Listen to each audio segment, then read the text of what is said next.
The art of bushcraft is about living outdoors, relying upon our understanding and our knowledge of the natural world which surrounds us. In this programme, I've come to the jungle, which isn't always an easy place to travel in, but one where good bushcraft really makes the difference.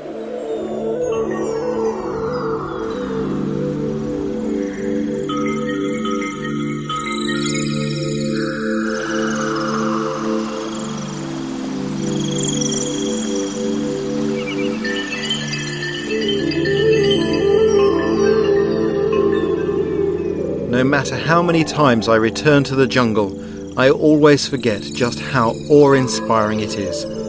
I love forests of all kinds, and the scale of the jungle is second to none. Of all the jungles, this is the one to visit. The Amazon. This is Venezuela. There are places down there no one has ever set foot.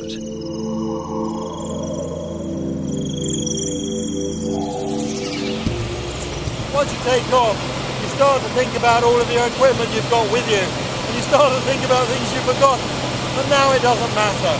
What you haven't got, you'll have to improvise. And that's one of the great things about bushcraft, the ability to do without all the clutter of everyday life. One of the frustrating things about this forest is that even in an aircraft, you only get a small view of it. So huge. The only way to really understand how big it is to have a look at a map. The Amazon covers almost 3 million square miles. That's bigger than Australia. I'm flying to an airstrip at a remote village called Canaracuni, near the Brazilian border. It's 200 miles from the nearest town, but my final destination is even further, deep in the forest, the best way to experience the jungle.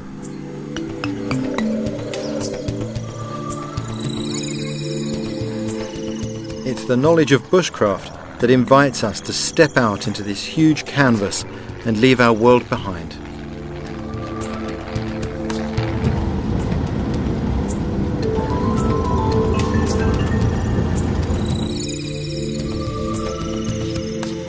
The people of Canaracuni are called the Yekwana, one of the oldest and proudest tribes of the area. Even with an airstrip, they don't get many visitors out here, so our cameras were a great source of interest.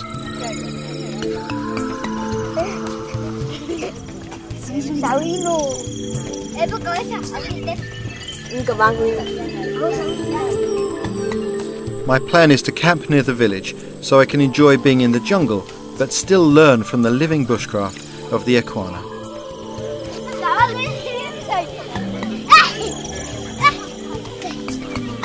If there's one thing I've learned from embarking on a trip like this, it's that whatever your plans and wherever you are, stay flexible, because this far from home, nothing ever goes quite according to plan.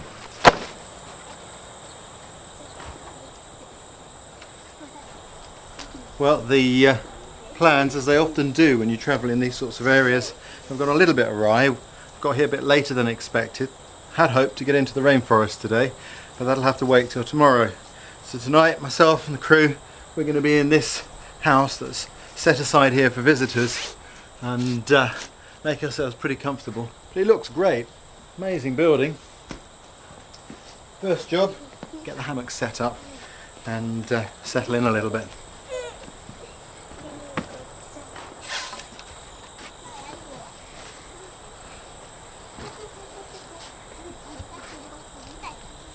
After 2 days travelling, it was lovely to receive such a warm welcome. Buenos días.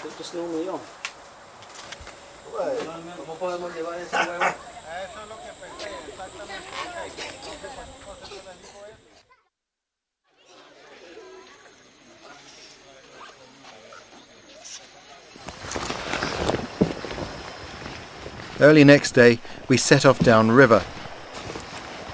Yeah. 3 men from the village came with us, Luis, Saul and Benito. For them, bushcraft is a way of life.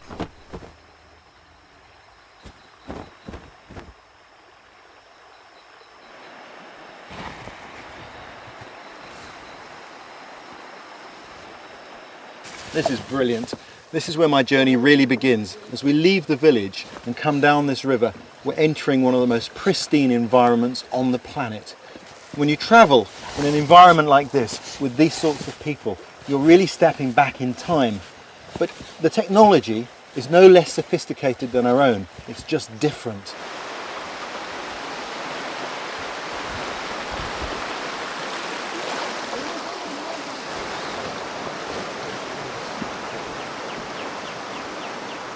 A little further downriver was a sobering reminder of what can happen when things go wrong out here.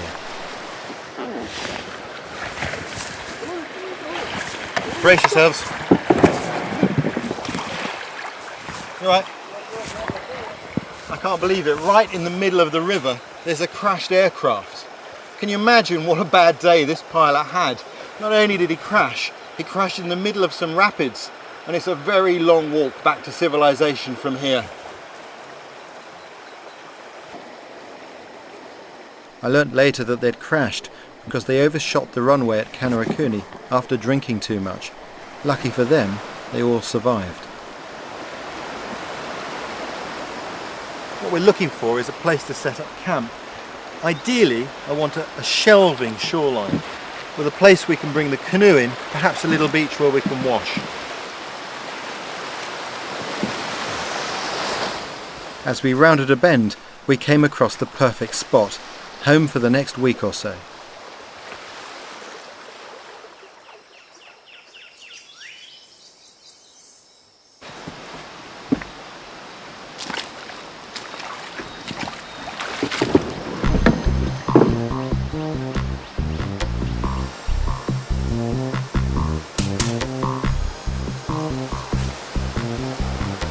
This is the flood area. When the river floods, this bit of ground gets washed. And because of that, there's less vegetation here. There are less nooks and crannies for creepy crawlies, things that might bite us, to hide.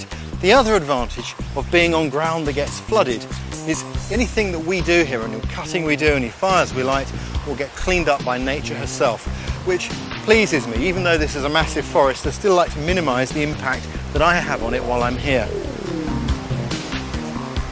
So the first thing to do is get my hammock up, my tarp up, and really start to make this home.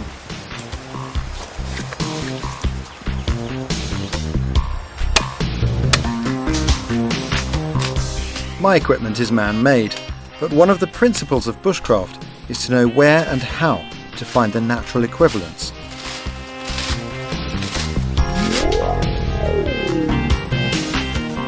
Luis, one of the village elders, and Saul were happy to show how they sleep when they're away from the village.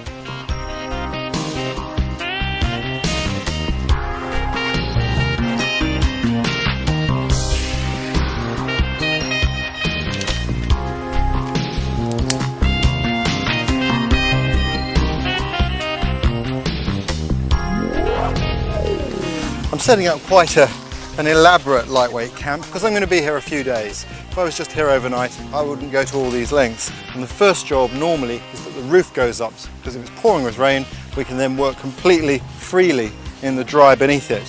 And that's very important because when it's raining very hard, it's very difficult to think straight. The rain pounding on your head makes you make poor decisions, and accidents are frequent in those circumstances.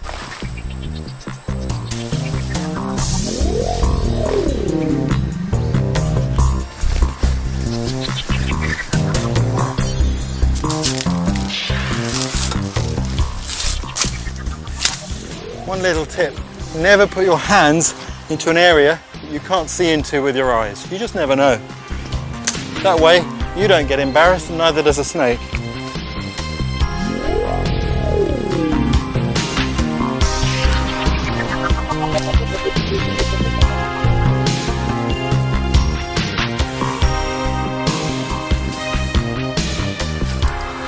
Always gingerly test the knots. Well, that's great. I'm happy now because I've got my roof up, I've got my bed for the night, feels really good. Now, everything I do now just basically improves my condition here. The fundamental things I've put up.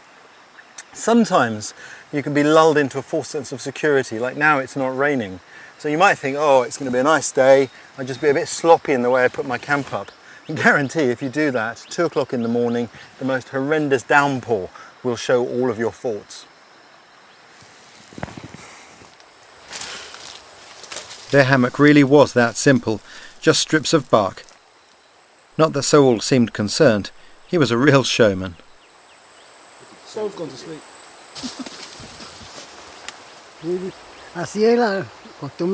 This is the way we do things. When we travel in the forest, we can take our big hammocks from home. It's very important for us because we have to hunt and fish, and for that we have to go into the forest for many days. We can't buy food in the forest, and we've no cattle ranches. We have to hunt, and for that we need a hammock to sleep in.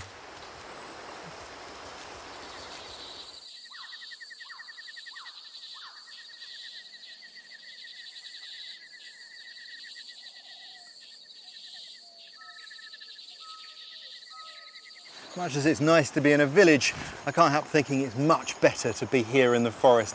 I love it. Here I can really take care of myself. The temperature, it's warm, it's sticky, but somehow it feels right. You feel just so much alive. And all around me, there's life.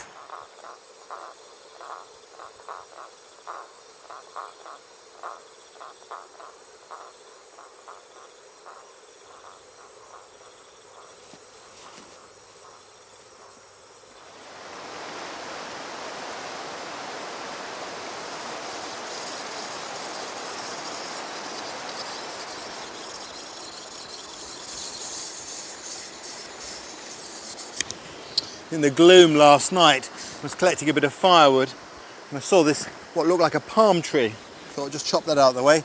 Had a bash, only to discover it was a piece of aluminium aircraft fuselage from that crashed plane just up the river there. Made a dink out of my parang with that. I'm not too happy about it. Machete is the most important tool in the forest, and yesterday I heard a story that really illustrates that. There's a story of Yaqana people travelling down this river when their canoe was about to turn over in some rapids, and there was this terrible momentary pause when one of the men had to make the decision. Does he take his pack with all his food and his cooking equipment, or does he take his machete? Well, of course, the choice was obvious, and he took the machete, because with that and what he knows about the forest, he can find life here.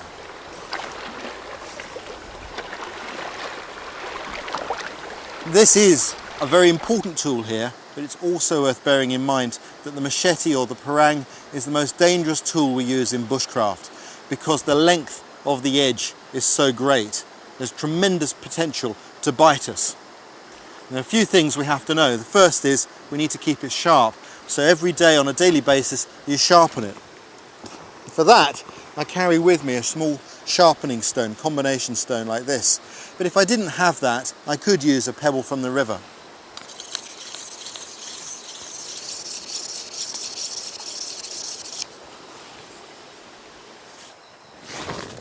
Probably the best way to show you how to use a machete is to make something.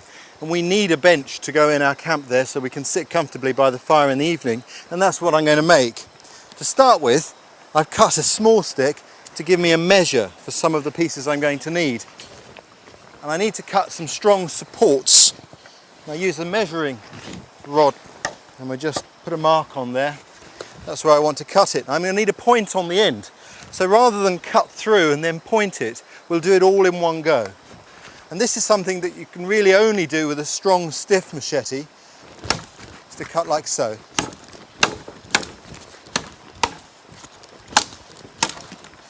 All ready to go. Perfect. So that's one.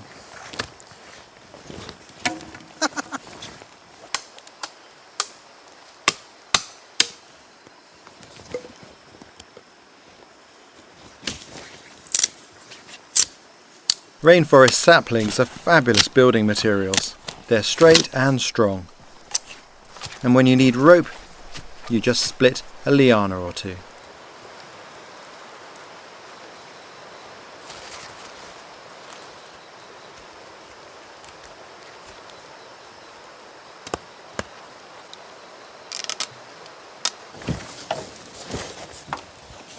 With a bench as long as this, you need to put an extra support in the middle.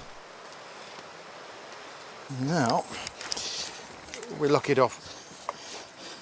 That gives a lot more support. What I'll do is I'll lash this on here. Everything locks together solid.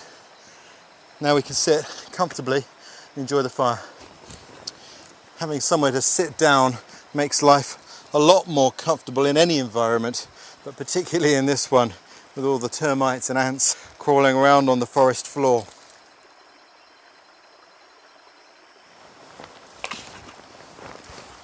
With my camp well established, I was ready to take a better look at Kanarukuni and find out more about where Luis, Saul and Benito came from.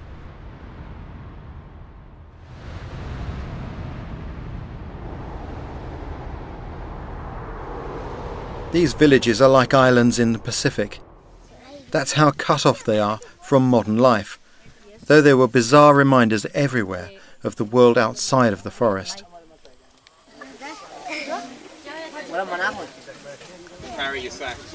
About 120 people live here. Most of what they do is subsistence living, but they're also known for their baskets, which they trade.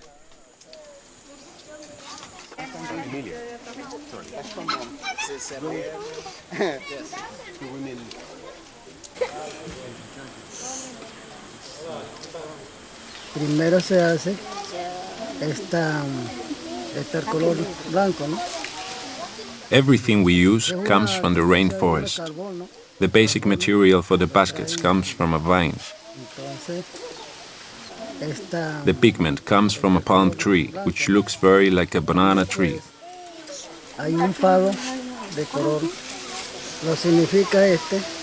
Some of the drawings on the basket are purely ornamental, but some of them have mythological meanings.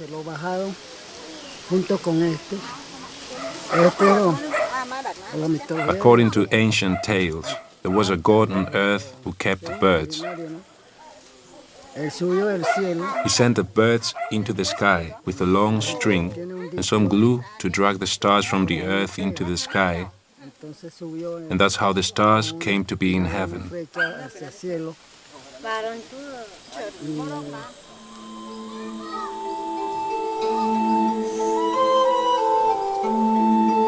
Bushcraft encompasses many skills and crafts. The huge communal building in Kanarukuni is an impressive piece of collaborative construction. Great proof of the power and skills that bushcraft encompasses. I'd already seen how Luis and Saul worked together. To build this, the whole village must have helped.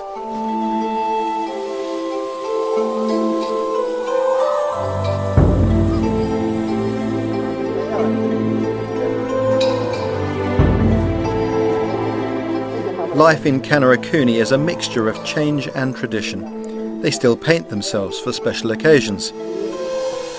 This bakery provides the staple food, a dried bread made from manioc root.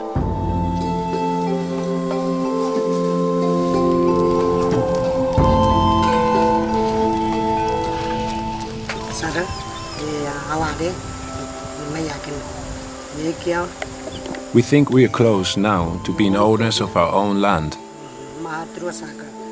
This means we'll have more power to defend our rights.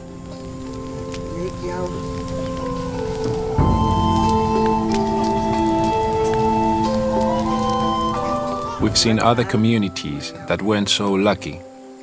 They lost their culture and they were thrown out of their land in some cases. We don't want that to happen to us. We want to continue our traditions and culture.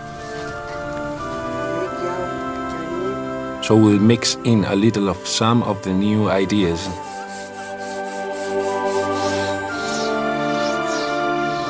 But we'll do it slowly and we'll decide for ourselves what we want and what we don't want. But the modern world is steadily encroaching, and they are aware that they must be strong to deal with it. I was touched by their generosity. It's beautiful wood. Muy bonito madera. Muchas gracias.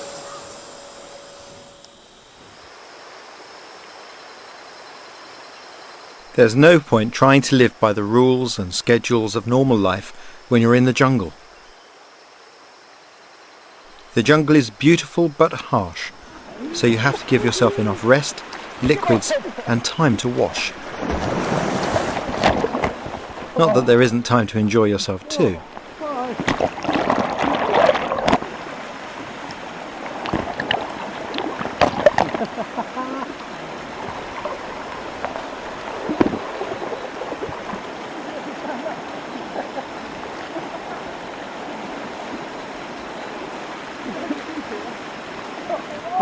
Though the jungle is just as capable of giving you a dousing.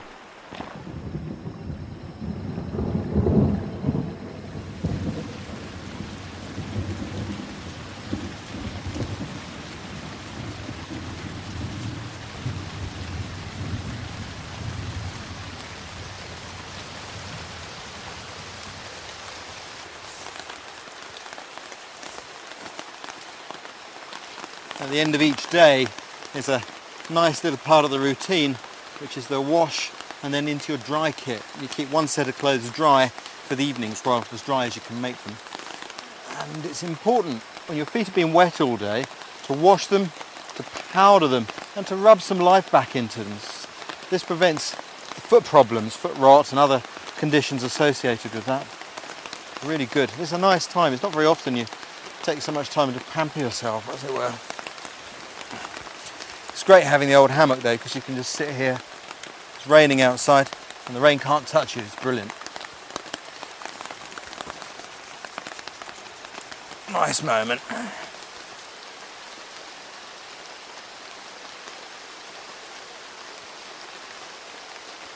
There's absolutely no point in trying to stay dry in a rainforest. Things are just far too wet. But at the end of the day, it's really worthwhile putting on your dry clothes. And these waterproof socks, well, right now my feet are already warm and toasty. Fantastic.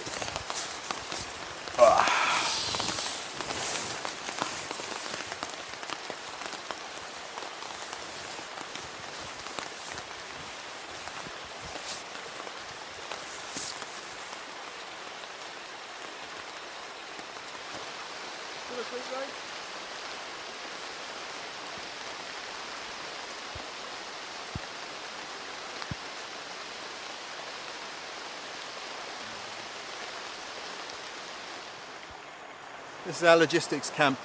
Doesn't matter how many times you come to the rainforest, you rarely see the same thing done twice. The way they've set up this shelter is really interesting.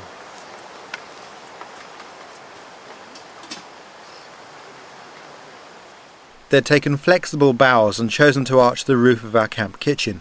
So simple, yet unique in my experience. We brought much of our food with us.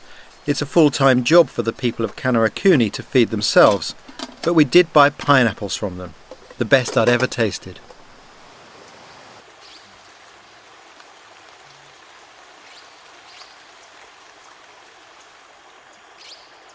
So why is this tree important to you, Luis? Porque eso es importante para nosotros para hacer un pelota. Cuando no había pelota. We use it to make balls to play. And how do you do that? Bueno, así sacamos la líquido. You take the latex out of the tree. Así. Está grande, ¿no? Porque hay To get a big ball, you need to cut more than one tree in order to collect enough latex. otro varios palos para que tenga más pelota grande.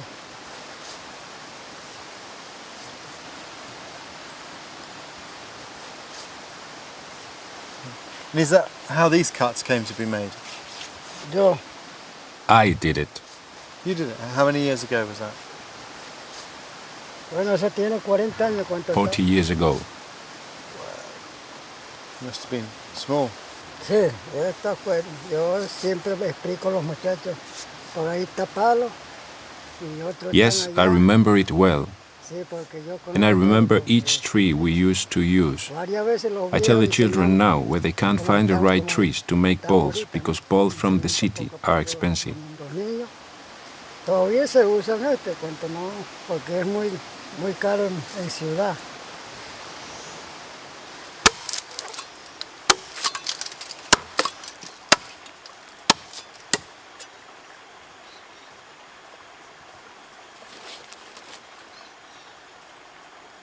Está solo.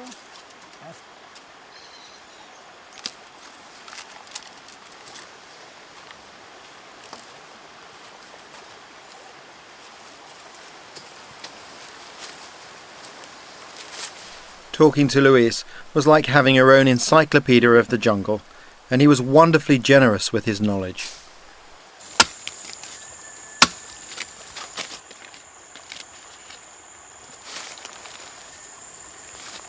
What's this then, Luis? Ponemos solamente la concha, ¿no? No es la. It's red sap from a vine that we use as a dye. Solamente Traditionally, la it concha. should only be Sacamos collected ese by líquido women who are no longer virgins. Y con eso lo pinta. It's believed young girls coming of age might bleed to death if they do it. So it's gathered by older women who already have children and grandmothers. En la piel. It's a really intense red colour. Really looks like this is bleeding. You can easily understand the mythology associated with it. If I put my hands down, you might think I'd cut myself. Very strong colour.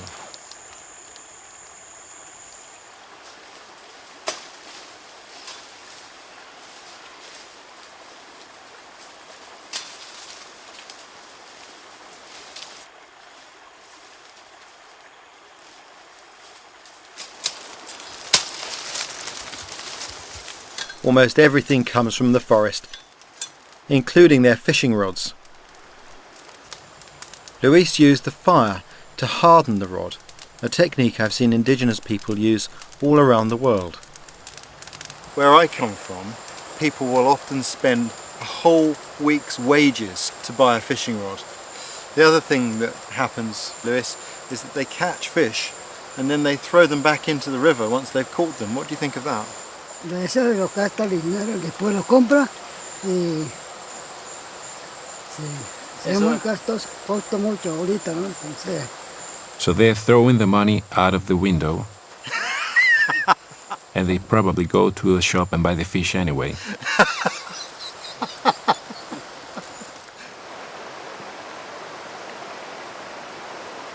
Next morning, we had to empty the boats before an early start.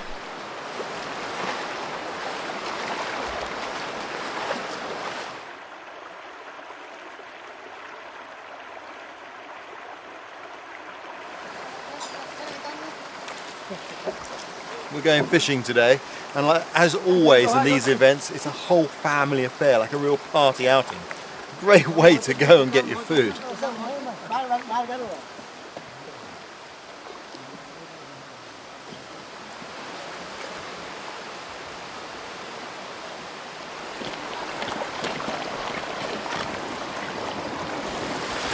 Some of our visitors are getting a sightseeing tour of our camp as we go past. It's like being on a double-decker London bus.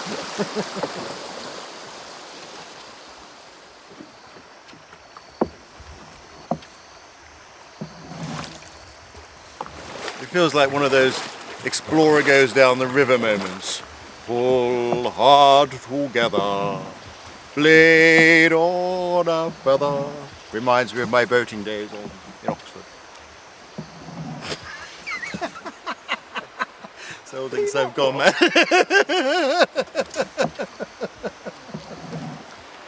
Travelling down a river is a great way to see anywhere. I mean, I love river journeys, point blank. Somehow when you're on a river, you're on the very life of the forest itself. And it's hard to remember just how remote this is. We are so remote here, it's just hard to picture. In the distance, the Seranyama, just above the mist there. Awesome.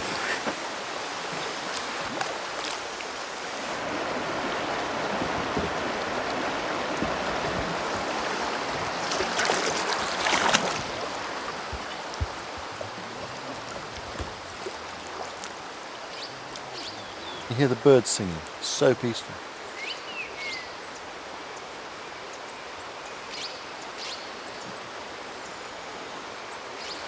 When you come places like this, you realise what noise pollution is.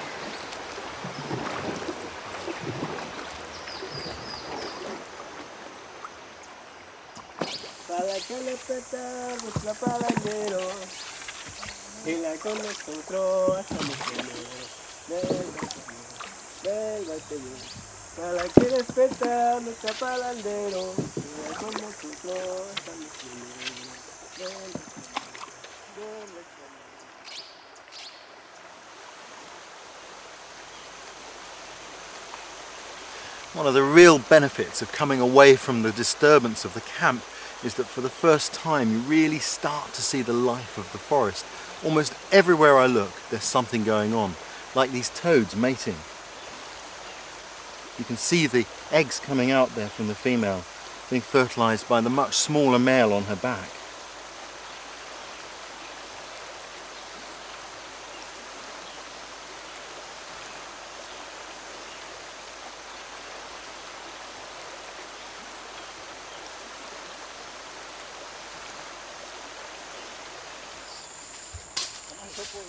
The more time I spent with these people, the more I enjoyed their company. To catch the fish, we needed poison from the roots of a barbasco vine. It takes a bit of effort to get at it.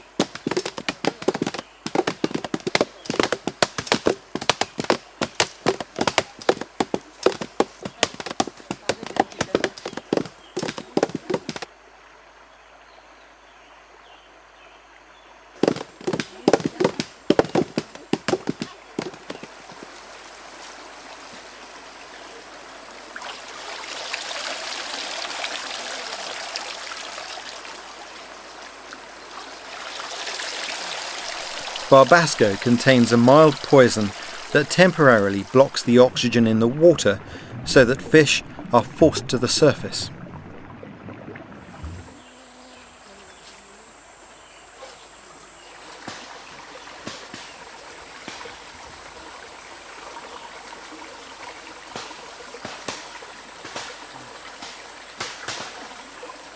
They may have been small, but out here every morsel counts.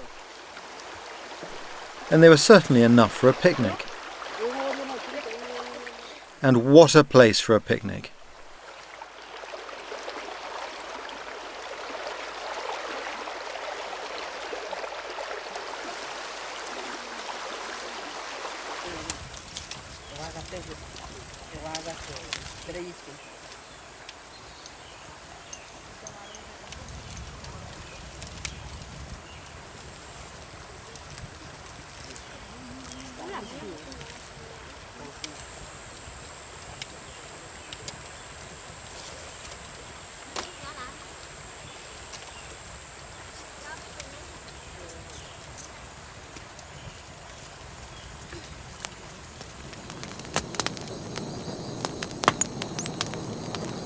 That evening I was struck by how everything here is about working together.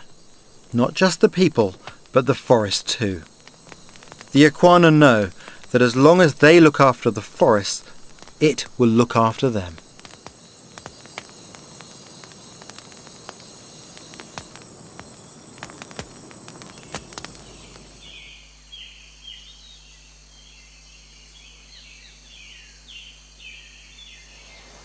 One of the real joys of the rainforest is the amount of life that's here. But this morning that life has come just a little bit too close. Termites have taken a liking to the crew's equipment boxes as potential new homes. It means, very simple arrangement, everything has to be clipped up off the ground.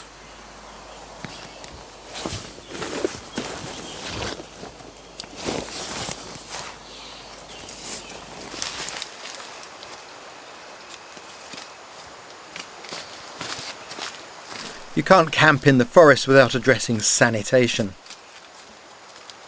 And I had visitors arriving that evening, so it was time to dig another loo. A pit 2 foot by 4 foot is enough for 4 people for a couple of days. Breaking up the sandy soil provides a covering to prevent flies and reduce the smell.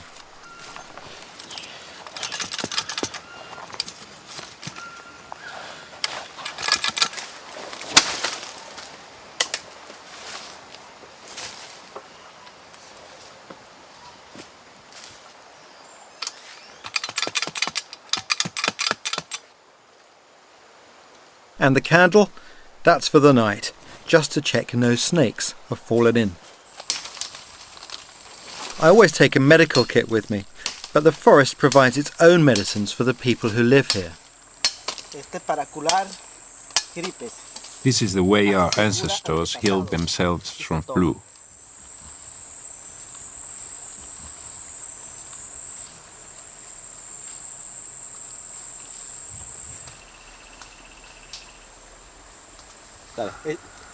Esta plantas platanilla es muy importante para nosotros. Entonces, This is a plant that's very important to us. We use this sap when someone's bitten by a snake, ant, spider, or any venomous animal. You drink this sap and are healed. That's why it's important for us to look after this plant.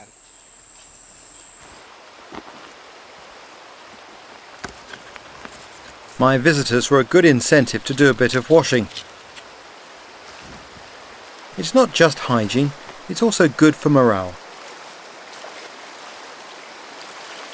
Believe me, after a few days the smell gets rather overpowering, whoever you're with. Anyway, it doesn't take long for clothes to dry in weather like this.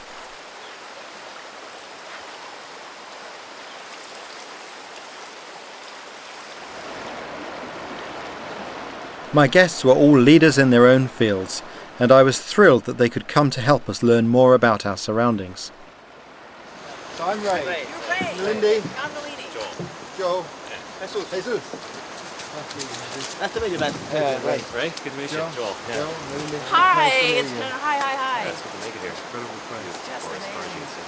Well, let's help you with your gear and Yeah. we'll show you where you stay.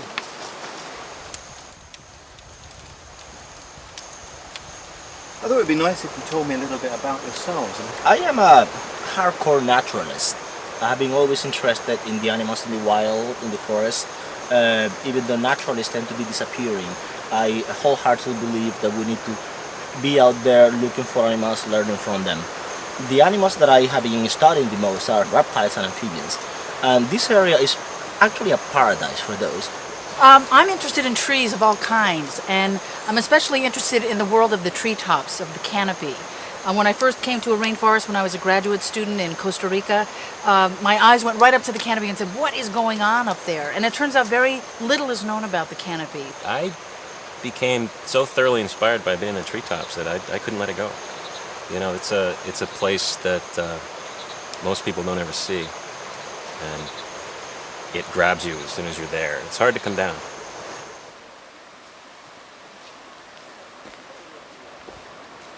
The next morning, I was to get my chance to experience at first hand what Joel had talked about.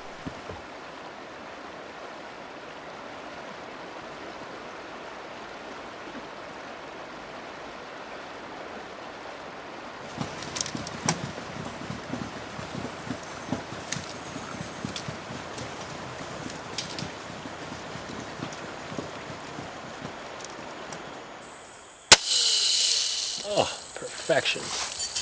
This is very exciting. All the rainforests I've been to, I've never had the opportunity to do what we're about to do today. And it's very frustrating when you're in the forest, if you like trees and you like forests, if you can't see out and actually see what they look like. So not only will I get a chance to see from above, like you get when you're in a plane, but also be close to it, not remote. I think that's fantastic. Through here?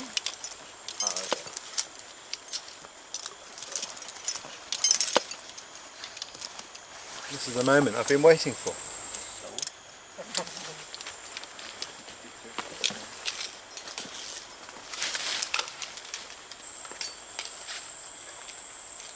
You look small down there already.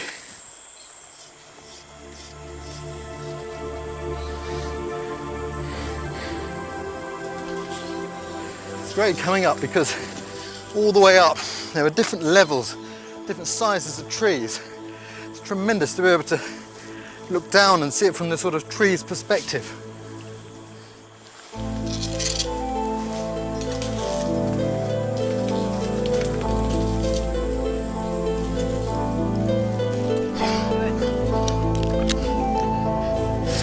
Wow. This is stunning. I can't believe it. I really can't believe it. I've been to rainforests literally all over the world, and I've never had the opportunity to see this. This is staggering. I'm quite taken aback by it all, really. Amazing.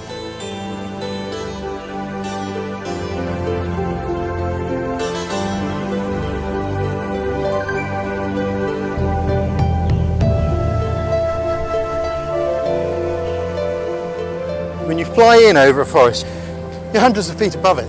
And to start with, you know, when you start high, you look down and you see moss. Then as your plane starts to come in lower, you see broccoli.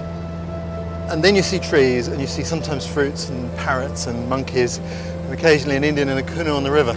But that's it. Here I can reach it, I can touch it. That is just amazing. Absolutely amazing. I can't tell you, you know, you spent months and months on the ground and you've never seen where the real life of this ecosystem is. It's gobsmacking to come up here. It's awesome. So how does it work, Nilly? You tell me how it all works. Well, this is really, I mean, it sort of depends on where you want to start. This upper canopy is really where probably about 90% of the energy is captured by these leaves. Yep. And by photosynthesis, since they get this direct sunlight.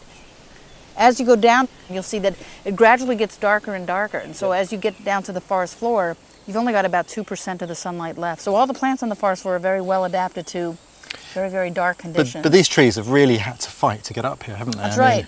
Basically, it's been sort of this game of competition that when seedlings start on the ground, some of them require gaps. Sometimes they can just wait it out, wait for a tree fall, and then they're boom, ready to go. And they just start growing vertically without branches because they're investing all of their energy into just getting up. Once they get up, though, you can see the architecture of these trees are spreading out their crowns now that they're up here to maximize the interception and capture of energy. Yeah. What are the discoveries you've made so far? Well, part of what I've been working on is trying to understand how what goes on in the canopy relates to the forest as a whole. How nutrients that are captured by ferns and bromeliads and these plants that grow up here, how they return to the whole forest. And it turns out they're actually very important in terms of bringing in more nutrients by their presence. These are the plants that actually sort of live on the major trees. That's right. Yep. And they don't get their nutrients from the ground or the tree. They get them from the rainfall and the mist and the dust that comes in. So what they can trap. Exactly. Yep. And once they trap that and grow on it, when they die and fall down to the forest floor, of course those nutrients start joining the dance of the nutrient cycling of the forest as a whole. So they sort of serve as nutrient sponges for the forest. Many, many plants, many insects, you never see them on the forest floor. And so part of the work of my students and my colleagues and I have been simply to categorize and collect the plants that grow up here. I wish everybody could see this. I do too. I do too. Well, for me, you filled in a piece that was missing from the jigsaw. I'm so delighted that we got to bring you up here, Ray. Very special.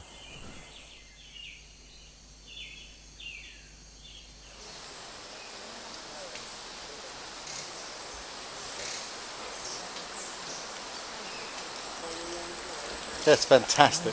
That is an adventure. And coming down, you have a chance to look a little bit more easily than when you're prosecuting up. And you see all these different layers of saplings fighting to get up there. It's wonderful. Really wonderful. And now we are down in the gloom. This is rather like being a mouse under the table where there's a party. The party's up there and it's just the scraps down here and the scavengers cleaning up.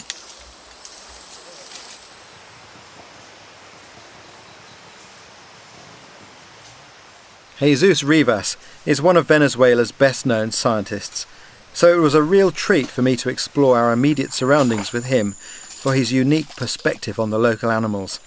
I wasn't disappointed. This is a dead frog.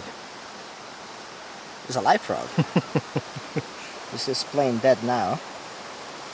So that's his defense mechanism, is it, Jesus? Yeah, then many predators don't get interest in dead animals. They just want to make sure it's very fresh and alive. Any chance it has, he will come back to life. Yeah, there you go. He's back to life. Should get an Oscar. Yeah, oh yeah, quite a performer. Dead.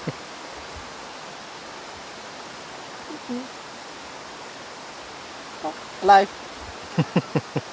There are lots of frogs in South America. You have 2/3 of the frogs, of the total number of species of the world, you find them in South America only.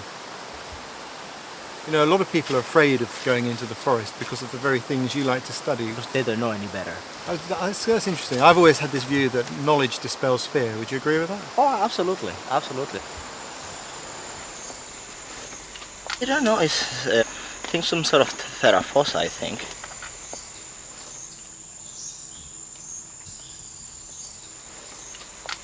Oh, doesn't like to stay in my hand.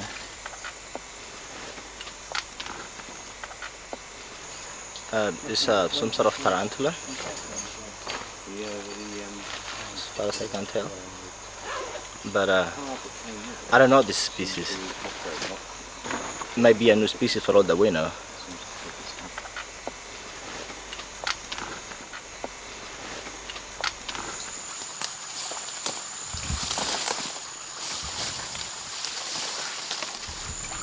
Metemos la mano en el agua así como si nos estuviéramos agarrando.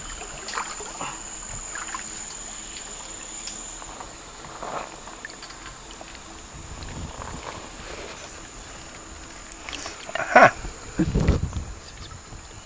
Small freshwater shrimp.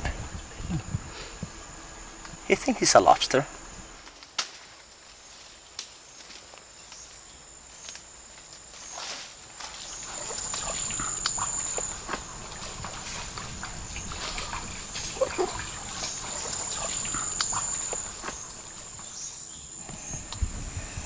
So this is a total beauty. It's a poison dart frog. So this is what's interesting. This area has never been sampled. Animals from this area are not known in any museum or any collection. So finding these guys here is actually pretty cool because we can figure out where they come from and what the origin is. They're called poison dart frog because they're really very poisonous. Their skin has toxins that if any predator eats them, they'll die. So what indigenous people do in some parts, they poison their darts in the skin of these frogs, and so when they hit a prey, the prey dies almost instantly for the venom of these guys. However, that venom is only active in the blood system. It's not gonna do any harm to my skin. That's why I can handle it without any harm. If I had any wound, any cut in my hands, then I would be in a lot of pain.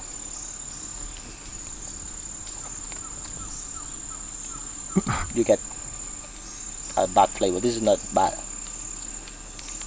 Sometimes they need to be really harassed to release the toxin. Yeah, not good.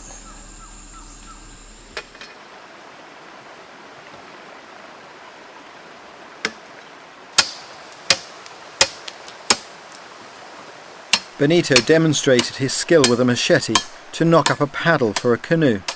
He told me that if you can't make a paddle, you're not a Yequana.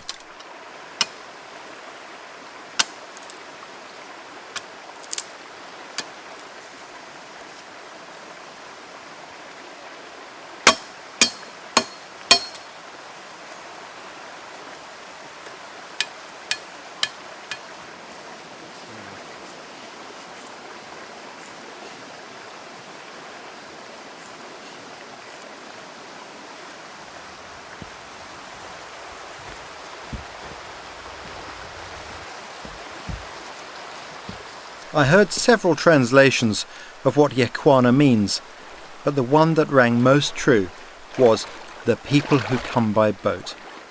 The river is truly in their blood. It's their highway, it provides their food, and it's a playground.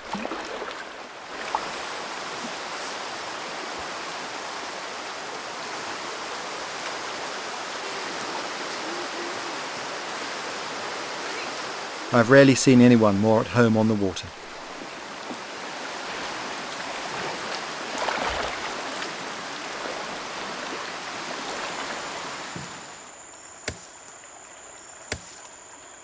I couldn't walk more than a dozen paces without Luis, Saul or Benito showing me another plant that they used. Esta se llama, nosotros llamamos majewa. We call it majewa. Se pica con machete, ¿no? It's used when you have a bite or little wound from a sharp tool. It helps to heal the wound.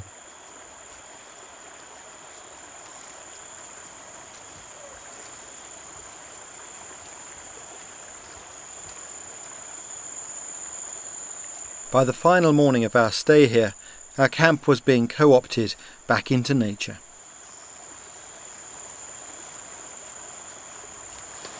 I felt right at home and very sad to have to go. But there was one last thing I wanted to know if I could see before leaving. Their knowledge of how to light a fire. I asked them to show me their traditional method of fire lighting, but it soon became apparent that matches and cigarette lighters had replaced traditional knowledge. Let's have a go then, Benito. This one? Sí. Ya. Okay. Sí. Oh. Broken it. Ahí está otra. We stick it in a longer stick. Sí. Try that one.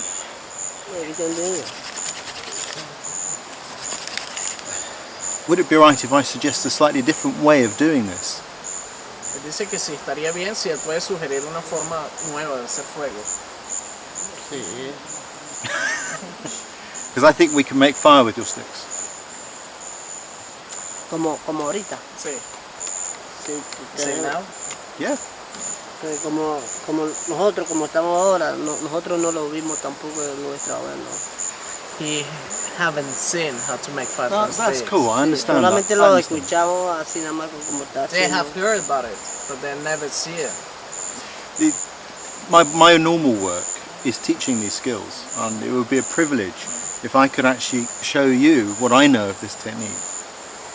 I need their help though, because I need a good stick to push this into.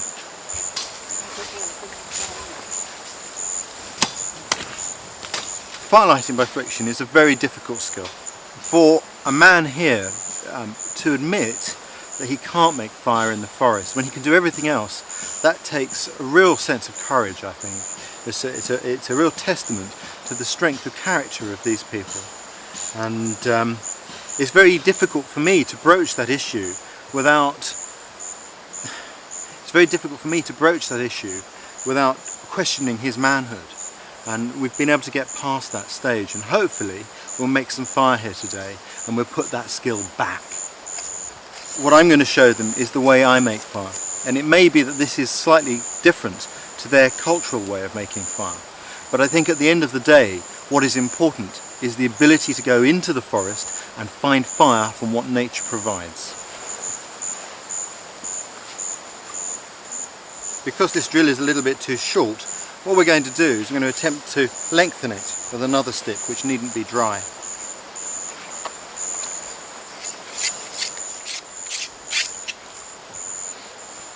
That looks great, it looks good.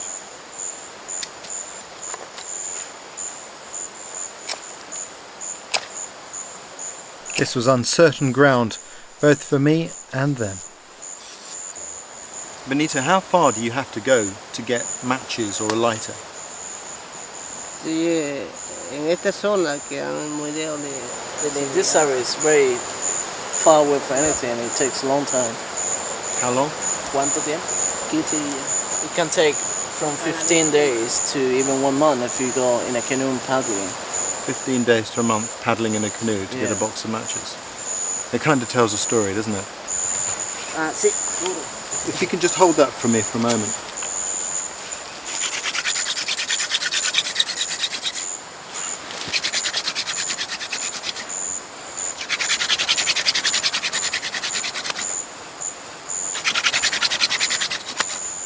When I drill, a powder will collect and that will eventually start to glow.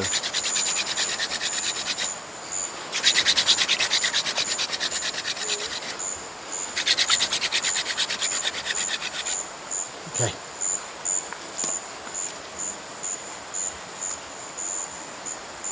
There's our ember. In a rainforest like this, you have to have the materials prepared really for this sort of fire lighting. And in the past, people would have kept these materials nice and dry, ready for their need. And we haven't got those materials to hand, so I'm robbing the BBC's medical kit and helping myself to some cotton wool, which we'll use as tinder. But there are trees in the rainforest that provide seeds at the right time of year, which are just like that.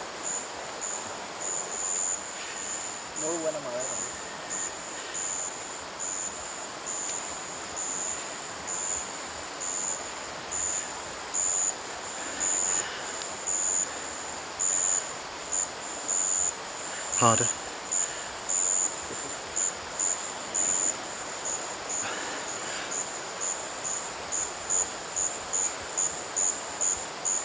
One of the things about the rainforest, it's so humid today that this isn't catching fire straight away. It's not the ideal tinder, but we have got fire now. We'll add some little shavings on there and away it'll go. Hello.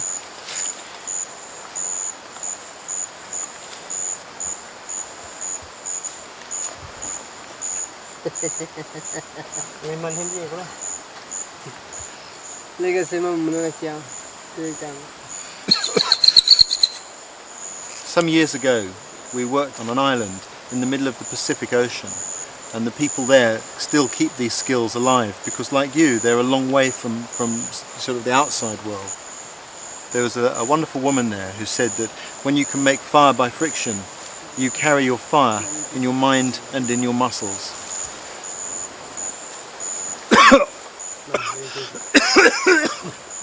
Oh dear, don't smoke that stuff. Oh.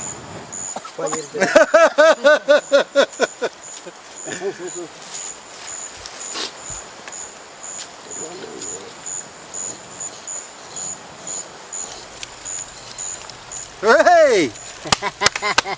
Well done, Benito. Fantastic. The wood they're about to put on the fire is a tree that they taught me about. I had no idea about this. And this wood here burns even when it's green. And it's one of the things that they have to know about making fire in the forest. Their ancestors may have had to rub sticks to make fire. Today they use lighters. But some knowledge still survives. Our success inspired Saul and the others to practice frantically all the next day.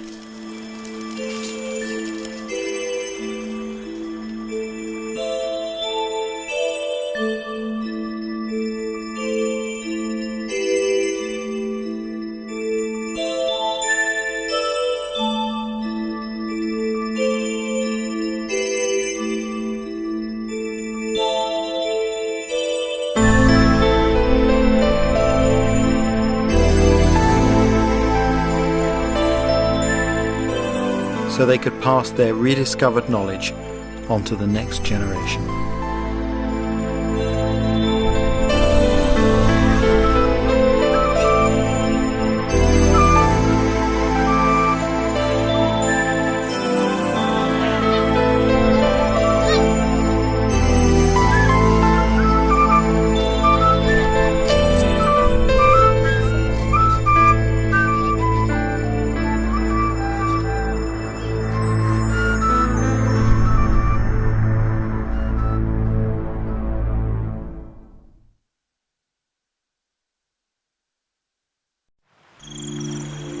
The art of bushcraft is about living outdoors, relying upon our understanding and our knowledge of the natural world which surrounds us. In this programme, I've come to the jungle, which isn't always an easy place to travel in, but one where good bushcraft really makes the difference.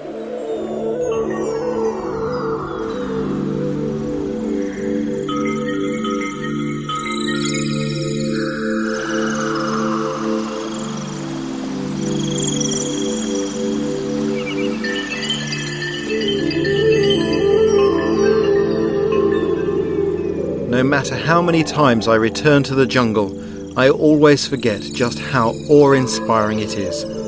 I love forests of all kinds, and the scale of the jungle is second to none. Of all the jungles, this is the one to visit. The Amazon. This is Venezuela. There are places down there no one has ever set foot.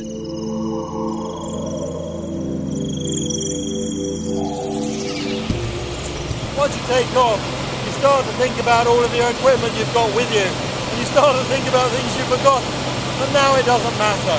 What you haven't got, you'll have to improvise. And that's one of the great things about bushcraft, the ability to do without all the clutter of everyday life.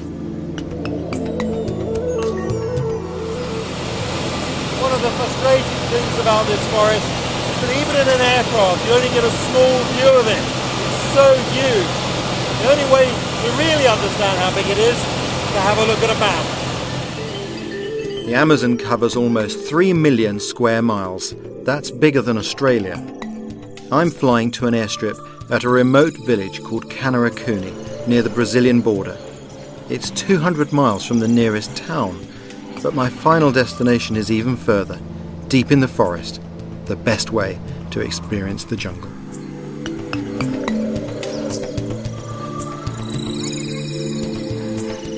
It's the knowledge of bushcraft that invites us to step out into this huge canvas and leave our world behind.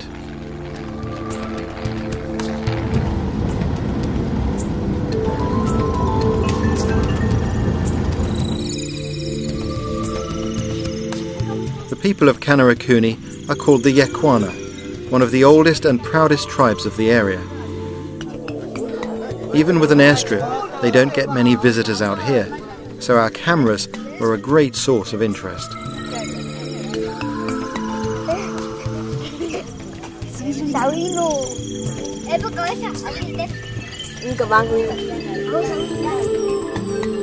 My plan is to camp near the village so I can enjoy being in the jungle but still learn from the living bushcraft of the Yekwana.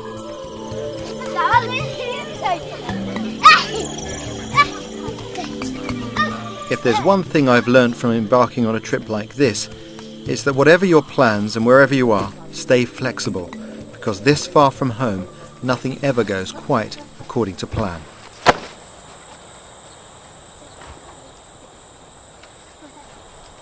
Well, the plans, as they often do when you travel in these sorts of areas, have gone a little bit awry. Got here a bit later than expected. Had hoped to get into the rainforest today, but that'll have to wait till tomorrow. So tonight, myself and the crew, we're going to be in this house that's set aside here for visitors and make ourselves pretty comfortable. But it looks great. Amazing building. First job, get the hammock set up and settle in a little bit.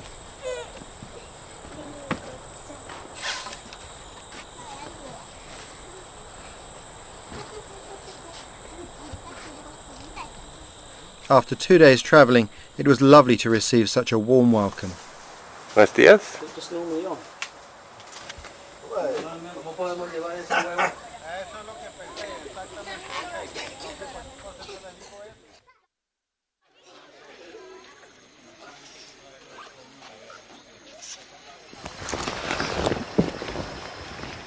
Early next day, we set off downriver. Yeah. 3 men from the village came with us, Luis, Saul and Benito. For them, bushcraft is a way of life.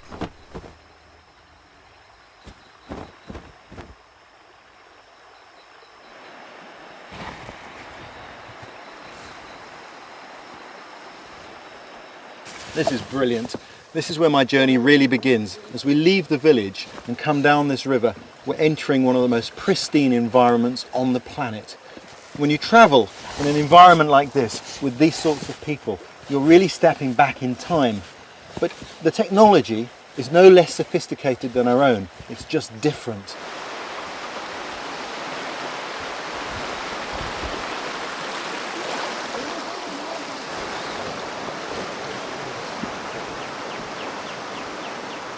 A little further downriver was a sobering reminder of what can happen when things go wrong out here.